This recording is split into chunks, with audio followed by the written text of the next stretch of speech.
ಎಲ್ಲರಿಗೂ ನಮಸ್ಕಾರಗಳು. ಬನ್ನಿ, ಮಾರ್ಚ್ ತಿಂಗಳ ಮುಕ್ತಾಯಗೊಂಡಿದೆ. ಈ ಮಾರ್ಚ್ ತಿಂಗಳಲ್ಲಿ ಷೇರುಪೇಟೆಯಲ್ಲಿ ಲಾಭ ನಷ್ಟದ ಲೆಕ್ಕಾಚಾರ ನೋಡೋಣ.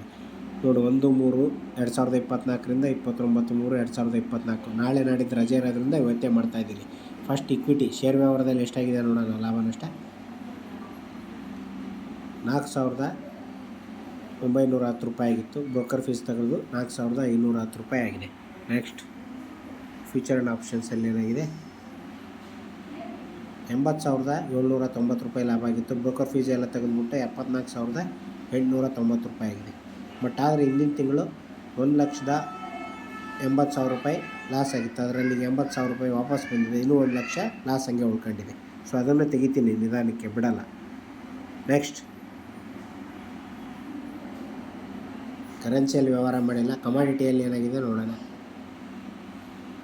25,100 ರೂಪಾಯಿ ಲಾಭ ಆಗಿದೆ. ಬ್ರೋಕರ್ ಫೀಸ್ ತೆಗೆದು 22,180 ರೂಪಾಯಿ ಉಳ್ಕೊಂಡಿದೆ. ಧನ್ಯವಾದಗಳು.